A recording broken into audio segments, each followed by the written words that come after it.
ഈശോ മിശിഹായ്ക്ക് സ്തുതിയായിരിക്കട്ടെ. ഞാൻ മാണിപ്പറമ്പിലച്ചൻ. വിമതർക്ക് എതിരെ ഷൈജു പാപ്പ.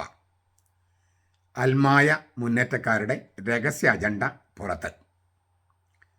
സ്വതന്ത്ര സഭയുടെ നിയുക്ത പാപ്പ ഷൈജു, അതിൻ്റെ സ്റ്റേറ്റ് സെക്രട്ടറി റിജി സിഞ്ഞോർ, പരിശുദ്ധ ബാവ ജരാനാരദ്ദേഹം എന്നിവർ അയൽപ്പക്കത്തെ റഫായേൽ പാത്രിയാർക്കീസും അദ്ദേഹത്തിൻ്റെ വികാരി അപ്പസ്തോലിക്കയുമായുള്ള രഹസ്യ സംഭാഷണത്തിൽ പങ്കുവയ്ക്കപ്പെട്ട ചില കാര്യങ്ങൾ.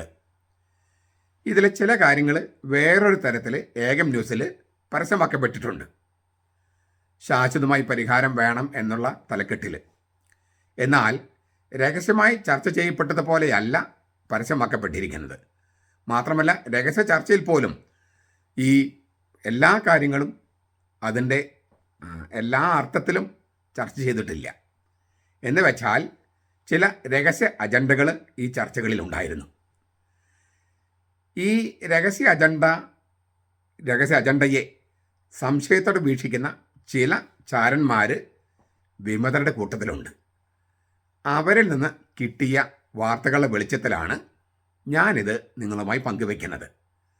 അപ്പോൾ ഏക ന്യൂസിൽ വന്നിരിക്കുന്ന ചില കാര്യങ്ങളും അതിനോട് ചേർത്ത് ഈ ചാരന്മാർ ചോർത്തി തന്നിരിക്കുന്ന കാര്യങ്ങളും അത് രണ്ടും ചേർത്ത് വെച്ചാണ് ഞാനിപ്പോൾ നിങ്ങളുടെ മുമ്പിൽ അവതരിപ്പിക്കുന്നത്. ഇതിൽ എല്ലാ കാര്യങ്ങളുടെയും സത്യാവസ്ഥ എനിക്ക് ചെക്ക് ചെയ്യാൻ കഴിയില്ല. എങ്കിലും ഏകദേശം രൂപം ഞാൻ നിങ്ങളുടെ മുമ്പിൽ അവതരിപ്പിക്കാം. വാസ്തവത്തിൽ ഇവയെല്ലാം അംഗീകരിച്ചാൽ എറണാകുളം അങ്കമാലി അതിരൂപതയുടെ പ്രശ്നങ്ങൾക്ക് ശാശ്വത പരിഹാരമുണ്ടാകുമെന്ന് ഈ പ്രത്യാശ വയ്ക്കുന്നുവെന്ന മട്ടിലാണ് പുറത്ത് അവതരിപ്പിച്ചിരിക്കുന്നത്. സത്യത്തിൽ എന്താണെന്ന് വെച്ചാൽ വിമത വൈദികർക്കെതിരെയാണ് ഈ അൽമായ മുന്നേറ്റക്കാർ ഇപ്പോൾ നിലപാടെടുത്തിരിക്കുന്നത്.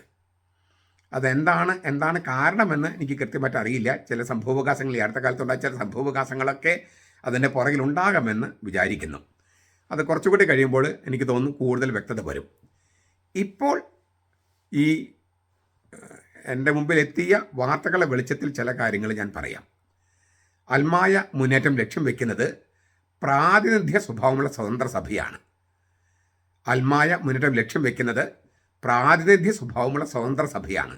ഇത് അവരുടെ വാക്കുകളാണ്. ഭരണക്രമത്തിൽ അടിമുടി മാറ്റം വേണം. ഇതും അവരുടെ വാക്കുകളാണ്. അതനുസരിച്ച് അൽമായരായിരിക്കും അതിൻ്റെ ഭരണം നിർവഹിക്കുന്നത്. അൽമായർ പറയുന്നത് വൈദികർ അനുസരിച്ചാൽ മതി. ഇതാണ് ബേസിക് ആയിട്ടുള്ളൊരു ഒരു നിലപാട്. ഇതാണ് അതിൻ്റെ അടിത്തറ എന്ന് പറയുന്നത്. ഇപ്പം എന്തായി വിമത വൈദികരെ? നിങ്ങളെ അവർ കറിവേപ്പില പോലെ എടുത്ത് കളയും.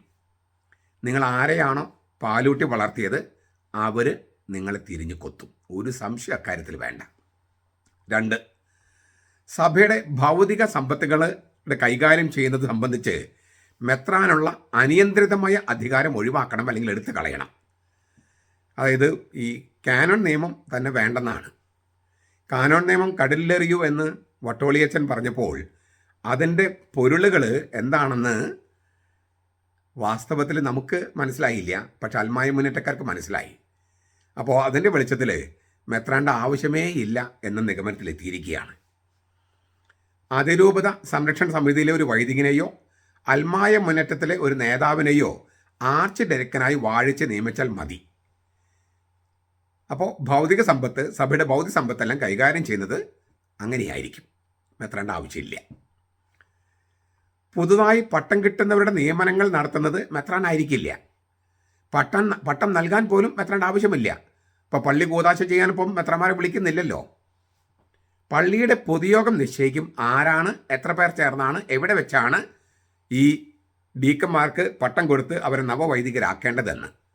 അവരെ നിയമിക്കാനായിട്ടും ഈ ഒരു ആർച്ച് ഡീക്കൻ എന്നൊക്കെ പറഞ്ഞല്ലോ, വൈദികനോ അല്ലെങ്കിൽ അൽമായ മുന്നേറ്റത്തിൽ ആരെങ്കിലും ഒരു ആർച്ച് ഡീക്കനോ അദ്ദേഹം തീരുമാനിച്ചാൽ മതി. മെത്രാൻ പോലും വേണ്ട. ഇതാണ് ഇപ്പോൾ ഈ പള്ളി കൂതാശ ചെയ്യാൻ മെത്രാനെ വിളിക്കാത്തതുപോലെ പട്ടം കൊടുക്കാനും മെത്രാൻ്റെ ആവശ്യമില്ല എന്നുള്ളതാണ് ഇവരുടെ നിലപാട്. സഭയുടെ ഭൂമിയുടെയും മറ്റും ക്രയവിക്രയങ്ങൾ കൊട്ടേഷൻ വിളിച്ച് കൊട്ടേഷൻ സംഘങ്ങളെ അറിയിച്ചിട്ട് മാത്രമേ കൊടുക്കാവൂ. ഈ സഭയുടെ സ്വത്ത് ക്രയവിക്രയം, ഭൂമി, അതെല്ലാം ക്രയവിക്രയം ചെയ്യുന്നത് കൊട്ടേഷൻ വിളിക്കണം. കൊട്ടേഷൻ സംഘങ്ങളുണ്ട്, അത് അൽമായ മുന്നേറ്റക്കാർ നിശ്ചയിച്ചിട്ടുണ്ട് ഓരോ സ്ഥലത്തും. അവരെ അറിയിച്ചിട്ട് മാത്രമേ ചെയ്യാവൂ. 5. സഭയുടെ സ്ഥാപനങ്ങളുടെ ഡയറക്ടർ ബോർഡിൽ അൽമായർ മതി. വൈദികരിൽ നിന്ന് വേണമെങ്കിൽ, പ്രസ്ബിറ്റേറിയനിൽ നിന്നൊക്കെ വേണമെങ്കിൽ ചില പ്രതിനിധികളെ ഉൾപ്പെടുത്താം. പക്ഷേ ഡയറക്ടർ ബോർഡ് നിയന്ത്രിക്കുന്നത് അൽമായരായിരിക്കും. അതിന് ആവശ്യമായ ചട്ടങ്ങൾ ഉടനടി രൂപവൽക്കരിക്കുന്നതാണ്. 6. ഇടവകരുടെ സ്വത്ത് കൈകാര്യം ചെയ്യുന്നതിന് പൊതുയോഗത്തിനായിരിക്കും അധികാരം. വികാരിച്ചന് വേണമെങ്കിൽ അറിയിക്കാം. പൊതുയോഗം എടുക്കുന്ന തീരുമാനങ്ങൾ അംഗീകരിക്കുക എന്ന ചുമതല മാത്രമേ വികാരിമാർക്കുണ്ടാവുള്ളൂ. അതായത് റബ്ബർ സ്റ്റാമ്പ്. ഈ അൽമായ മുന്നേറ്റക്കാർ പറയുന്നിടത്ത് ഈ വിമത വൈദികർ പറയുന്നുണ്ടല്ലോ, ആ വൈദികർ റബ്ബർ സ്റ്റാമ്പ് അവർ ഒപ്പുവെച്ചാൽ മതി. ഈ പറഞ്ഞ കാര്യങ്ങൾക്കെല്ലാം അതെല്ലാം ഉൾപ്പെടുത്തിക്കൊണ്ടുള്ള നിയമാവലി ഉടൻ തയ്യാറാക്കി പ്രസിദ്ധപ്പെടുത്തുന്നതായിരിക്കും. അതായത് കാനൺ നിയമത്തിലെ മിക്ക കാര്യങ്ങളും അത് ഇല്ലാതാക്കും. പിന്നെ സഭയുടെ സ്വത്ത് സംബന്ധിച്ച കാര്യങ്ങളെ ഈ കാനണിൽ പ്രധാനമായും വേണ്ടു. കാരണം ഈ സ്വത്ത് കൈകാര്യം ചെയ്യലാണ് ഉദ്ദേശിക്കുന്നത്. മറ്റു കാര്യങ്ങൾ, ആധ്യാത്മിക കാര്യങ്ങളോ ആചപാലന കാര്യങ്ങളോ ഒന്നും തന്നെ അതൊന്നും ഈ സ്വതന്ത്ര സഭയിൽ ആവശ്യമില്ല. കാരണം അങ്ങനെയുള്ള ഒരു ലക്ഷ്യമല്ല ഈ സ്വതന്ത്ര സഭ ഉദ്ദേശിക്കുന്നത്. സമ്പത്തിൻ്റെ കൈകാര്യം അതാണ് ഉദ്ദേശിക്കുന്നത്. 8. ഓരോ ഇടവകയുടെയും സാംസ്കാരിക തനിമയും തിരുനാളുകളും പാരമ്പര്യങ്ങളും അനുസരിച്ച് ഓരോ ഇടവകയ്ക്കും പ്രത്യേകം തയ്യാറാക്കുന്ന കുർബാനക്രമം ഉണ്ടാകും. അതായത് ഓരോ ഇടവകയും, രൂപത മാത്രമല്ല, ഓരോ ഇടവകയും സാംസ്കാരിക തനിമയുണ്ട്, തിരുനാളുകളുണ്ട്, പാരമ്പര്യങ്ങളുണ്ട്. ഇപ്പം ഇടപ്പള്ളി പള്ളിക്ക് ഒരു പാരമ്പര്യമുണ്ട്, അതിന് ചേർന്നൊരു കുർബാന അവിടെ ഉണ്ടാകും. ബസിലിക്ക പള്ളിക്ക് വേറൊരു സാംസ്കാരിക തനിമയാണ്, അപ്പോൾ അതിന് ചേർന്നൊരു കുർബാന അവിടെ ഉണ്ടാകും. ഇവർക്കൊക്കെ കയ്യിൽ കിട്ടുന്ന വെച്ചിട്ട് ഇതൊക്കെ പറയുന്നുണ്ടാകുക. ഇതൊന്നും അവരെ കയ്യിൽ കിട്ടാൻ പോകുന്നില്ലെന്ന കാര്യം വേറെ. എങ്കിലും അങ്ങനെയാണ് അവർ വിചാരിച്ചിരിക്കുന്നത്. അങ്ങനെ ഓരോ ഇടവകയ്ക്കും ഇടവകയുടെയും സാംസ്കാരിക തനിമയും തിരുനാളുകളും പാരമ്പര്യം അനുസരിച്ച് ഓരോ ഇടവയ്ക്കും പ്രത്യേകം കുർബാനക്രമം തയ്യാറാക്കും. ഈ ഓരോ പാസ്റ്റർമാർക്ക് തോന്നിയ പോലെ, പെന്തക്കോസ്ത പാസ്റ്റർമാർക്ക് ചെയ്യുന്ന പോലെ അവരുടെ കാര്യങ്ങൾ നടക്കുന്നുണ്ടല്ലോ, ഏതാണ്ട് അതിൻ്റെയൊക്കെ രൂപത്തിൽ തന്നെ ഉദ്ദേശിക്കുന്നത്. ഈ നിയമാവലി തയ്യാറാക്കാൻ അത്രയും ഈ കൾട്ട് സഭകൾ എന്ന് പറയുമല്ലോ, അവയുടെയൊക്കെ നിയമാവലികൾ പരിശോധിക്കാൻ ചിലരെ ചുമതലപ്പെടുത്തിയിട്ടുണ്ട്. മാത്രമല്ല, ഇങ്ങനെയുള്ള ഒരു കുർബാനക്രമം അതത് ഇടവകൾ അടിസ്ഥാന അവകാശമായി പ്രഖ്യാപിക്കും. അത് ചൊല്ലാൻ തയ്യാറുള്ള വൈദികരെ മാത്രമേ അൽമായ മുന്നേറ്റം അംഗീകരിക്കൂ, അല്ലാത്തവർക്ക് പുറത്തു പോകാം. 9. അൽമായരുടെ പൊതുയോഗത്തിൻ്റെയോ പാരിഷ് കൗൺസിലിൻ്റെയോ തീരുമാനങ്ങൾ റദ്ദാക്കാൻ മെത്രാനോ വികാരിക്കോ അംഗീകാരം ഉണ്ടായിരിക്കുന്നതല്ല.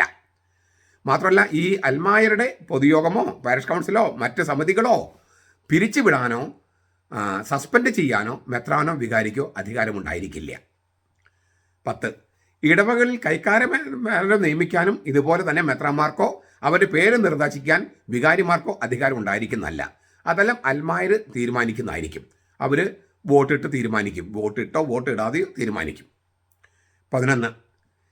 ഈ വൈദിക മേധാവിത്വം, ക്ലെരിക്കലിസം ഇല്ലാതാക്കാൻ ഈ അൽമായ മുന്നേറ്റക്കാർ മുന്നോട്ട് വയ്ക്കുന്ന രീതി എന്ന് പറയുന്നത് അൽമായ മേധാവിത്വമാണ്.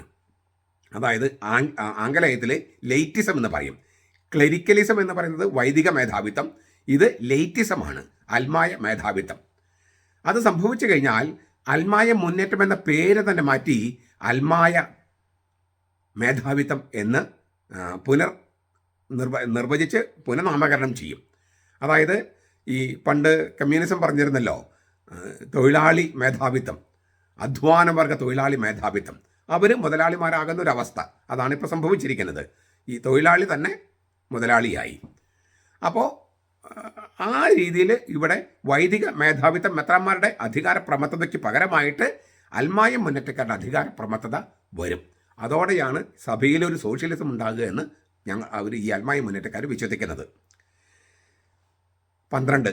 ഇവയെല്ലാം അംഗീകരിക്കാൻ തയ്യാറുള്ള ഏതാനും മെത്രാന്മാരെ ഈ അൽമായ മേധാവിത്വ സ്വതന്ത്ര സഭയിലേക്ക് റിക്രൂട്ട് ചെയ്യുന്നതായിരിക്കും. അവരുടെ മരണത്തോടെ മെത്രാൻ എന്ന പദവി തന്നെ നിർത്തലാക്കപ്പെടും. കാരണം മെത്രാൻ എന്ന പദവി ഇത് ആവശ്യമില്ലെന്നാണ് അൽമായ മുന്നേറ്റക്കാരുടെ രീതി. ഞാൻ അതിശയോക്തി കലർത്തി പറഞ്ഞു എന്ന് നിങ്ങൾക്ക് തോന്നുന്നുണ്ടാകും. ഇതിലെ വാക്കുകളിൽ പലതും അവർ ഈ തട്ടിൽ പിതാവും പാമ്പ്ലാനി പിതാവുമായി ചർച്ച ചെയ്ത കാര്യങ്ങളുള്ളതാണ്.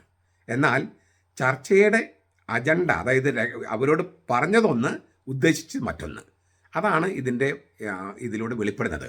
ഇത് ഞാൻ ചിലപ്പോൾ നിങ്ങൾക്ക് തോന്നും അതിശയോക്തി കലർത്തി, അച്ഛൻ്റെ ഭാവന കലർത്തി പറഞ്ഞതാണെന്ന്. നിങ്ങൾ സൂക്ഷ്മമായി നിരീക്ഷിച്ചാൽ നിങ്ങൾക്ക് മനസ്സിലാകും ഞാൻ പറഞ്ഞത് ഒരു അതിശയോക്തിയുമില്ല. വാക്കുകൾ എൻ്റേതായിരിക്കാം ചിലതൊക്കെ. ചില വാക്കുകളൊക്കെ അവർ തന്നെ അവരുടെ വാക്കുകൾ തന്നെ ഉപയോഗിച്ചാണ് ഞാൻ പറഞ്ഞിരിക്കുന്നത്. ചില വാക്കുകൾ എൻ്റേതായിരിക്കാം. ഒരു അതിശയോക്തിയും കലർത്തിയിട്ടല്ല ഞാൻ പറഞ്ഞിരിക്കുന്നതെന്ന് സൂക്ഷ്മമായി നിരീക്ഷിക്കുന്നവർക്ക് മനസ്സിലാകും. അതോടെ മറ്റൊരു കാര്യം കൂടി മനസ്സിലാകും. ഈ വിമത വൈദികർ ആരെയാണോ ഞാൻ തുടക്കത്തിൽ പറഞ്ഞതാണ്, ആരെയാണോ പാലൂട്ടി വളർത്തിയത് അവർ തന്നെ ഇവരെ തിരിഞ്ഞു കൊത്തി ഇവരില്ലാതാക്കും. ഇതെല്ലാം ഈ വിമത വൈദികർ നമ്മൾ വിളിക്കുന്ന, ഞാൻ ഇന്നലെ പറഞ്ഞല്ലോ, അതിനകത്തൊരു 10-35 പേരാണ് ഏറ്റവും പ്രശ്നക്കാർ, വിമതർ. പക്ഷെ അവരുടെ കൂട്ടത്തിൽ ആ കെട്ടുപാടിൽ പെട്ടുകിടക്കുകയാണ് കുറേ അധികം പേര്. അവരെല്ലാം ഈ അപകടം മണത്തറിയുന്നുണ്ട്. അതുകൊണ്ടാണ് അവരിൽ നിന്ന് തന്നെ നമുക്ക് ചില വാർത്തകൾ ചോർന്ന് കിട്ടുന്നത്. അവർക്ക് പുറത്ത് കിടക്കാൻ കഴിയുന്നില്ല, അതിനുള്ള ആ ചങ്കൂറ്റം നെഞ്ചുറപ്പ് അവർക്കില്ല. അതേസമയം ഈ അൽമായ മുന്നേറ്റക്കാരോ ഈ വിമത വൈദികരുടെ നേതൃത്വമോ ചെയ്യുന്ന കാര്യങ്ങളോട് അവർക്ക് യോജിപ്പില്ല, പക്ഷേ എതിർക്കാനുള്ള ആ ശക്തിയുമില്ല. അങ്ങനെയുള്ള അവരാണ് ഈ ചില കാര്യങ്ങൾ നമുക്ക് ചോർത്തി തരുന്നത്. ഞാൻ പറഞ്ഞു വരുന്നത്, ഈ വിമത വൈദികരെന്ന് ഞാൻ വിളിക്കുന്നത് അവർ മാർപ്പാപ്പയെ അനുസരിക്കാത്തതുകൊണ്ടും സഭയെ അനുസരിക്കാത്തതുകൊണ്ടുമാണ്. അവർ ഈ കെട്ടുപാടിന് പുറത്ത് വരുന്നതാണ് നല്ലതായിരിക്കുക. ഇല്ലെങ്കിൽ നിങ്ങൾക്ക് അൽമായ മുന്നേറ്റക്കാർ ഇങ്ങനെ ഇട്ട് തരുന്ന ചില അധികാരങ്ങളോ അല്ലെങ്കിൽ ആനുകൂല്യങ്ങളോ ഒക്കെ ഉണ്ടാകുള്ളൂ. മാത്രമല്ല, ശീഷ്മയിൽ പോകുന്നവർക്ക് സംഭവിക്കുന്ന എല്ലാ കാര്യങ്ങളും ഇപ്പോൾ സംഭവിച്ചുകൊണ്ടിരിക്കുകയാണ്. അതായത് പള്ളി കൂതാശ ചെയ്യാൻ മെത്രമാർ വേണ്ട, അപ്പോൾ പിന്നെ പട്ടം കൊടുക്കാൻ മെത്രമാർ വേണ്ട, നിയമനം കൊടുക്കുന്നത് ഇപ്പം ഈ നവവൈദികർക്ക് നിയമനം കൊടുത്തിരിക്കുന്നത് വിമത വൈദികരാണ്. കാനോനിക്കലായിട്ട് മെത്രാൻ വേണം നിയമനം കൊടുക്കാൻ. മെത്രമാർ നിയമിച്ചാലും അവർ ഏറ്റെടുക്കാൻ തയ്യാറല്ല, മെത്രമാർ വിളിച്ചാൽ വരാൻ തയ്യാറല്ല. ശരിക്കും ശീഷ്മയാണ്. ഏറ്റവും ദൗർഭാഗ്യം എന്ന് പറയുന്നത്, ഈ ശീഷ്മയെല്ലാം കണ്ടിട്ടും ഇവരുടെ ചർച്ചയ്ക്ക്, സ്വതന്ത്ര സഭയാകാൻ വേണ്ടി മുന്നോട്ട് ഇങ്ങനെ നടക്കുന്നവരുടെ ചർച്ചയ്ക്ക് സീറോ മലബാർ സഭയുടെ തലവനും വികാരി അപ്പസ്തോലിക്കും ചെന്ന് ഇരുന്നതാണ്. അതിൻ്റെ ഭവിഷ്യത്തുകളെക്കുറിച്ച് ഞാൻ മറ്റൊരു വീഡിയോയിൽ മുമ്പ് പറഞ്ഞിട്ടുണ്ട്. പക്ഷേ കുറച്ചുകൂടി വിശദാംശങ്ങൾ ഞാൻ ഇന്നത്തെ മറ്റൊരു വീഡിയോയിൽ പറയുന്നുണ്ട്. അതുകൊണ്ട് ഇപ്പോൾ ഞാനിവിടെ സൂചിപ്പിക്കുന്നില്ല. പ്രിയപ്പെട്ടവരെ, സുറിയാനി കത്തോലിക്ക സഭയെ സ്നേഹിക്കുന്നവരെ, എറണാകുളം അങ്കമാലി അതിരൂപതയിലെ ആളുകൾ മാത്രമല്ല, സുറിയാനി കത്തോലിക്ക സഭയെ സ്നേഹിക്കുന്ന മാർത്തോമ നസ്രാണികളുണ്ടെങ്കിൽ നിങ്ങൾ എത്രയും പെട്ടെന്ന് ഉണർന്നെഴുന്നേൽക്കേണ്ട സമയമാണിത്. കാരണം നമ്മൾ താഴെ തട്ടിൽ നിന്നാണ് വാസ്തവത്തിൽ ഈ സഭയുടെ നവീകരണം ഉണ്ടായിട്ടുള്ളത്. നമ്മിൽ നിന്നാകട്ടെ, ഈ മുകളിൽ നിന്നല്ല നവീകരണം വരേണ്ടത്, നമ്മിൽ നിന്നാണ്. അത് നിങ്ങൾ വളരെ ഉണർന്ന് ചിന്തിച്ചാൽ ഉത്തരങ്ങൾ നിങ്ങളുടെ മുമ്പിലുണ്ട്. ഞാൻ പലപ്പോഴായി നിങ്ങളോട് പറഞ്ഞിട്ടുണ്ട്, നിങ്ങൾക്ക് തന്നെ നിങ്ങളുടെ മുമ്പിലും ഉത്തരങ്ങളുണ്ട്. നന്നായിട്ട് പ്രാർത്ഥിക്കുക. പരിശുദ്ധാത്മാവിൻ്റെ നിറവിൽ നമ്മൾ മുന്നോട്ട് പോകാൻ വേണ്ട കൃപയുണ്ടാകട്ടെ. അങ്ങനെ നമ്മുടെ സഭയിൽ ശരിക്കും ഉള്ളൊരു നവീകരണം വരാൻ താഴെത്തട്ടിൽ നിന്ന് പരിശുദ്ധാത്മാവിൻ്റെ കൃപയിൽ പ്രവർത്തിക്കാനുള്ള ശക്തി നമുക്ക് എല്ലാവർക്കും ഉണ്ടാകട്ടെ. നമ്മുടെ കർത്താവ് ഈശോ മിശിഹായുടെ കൃപയും പിതാവായ ദൈവത്തിൻ്റെ സ്നേഹവും പരിശുദ്ധാത്മാവിൻ്റെ സഹവാസവും നാം എല്ലാവരോടും കൂടി ഉണ്ടായിരിക്കട്ടെ, ഇപ്പോഴും എപ്പോഴും എന്നേക്കും. ആമേൻ.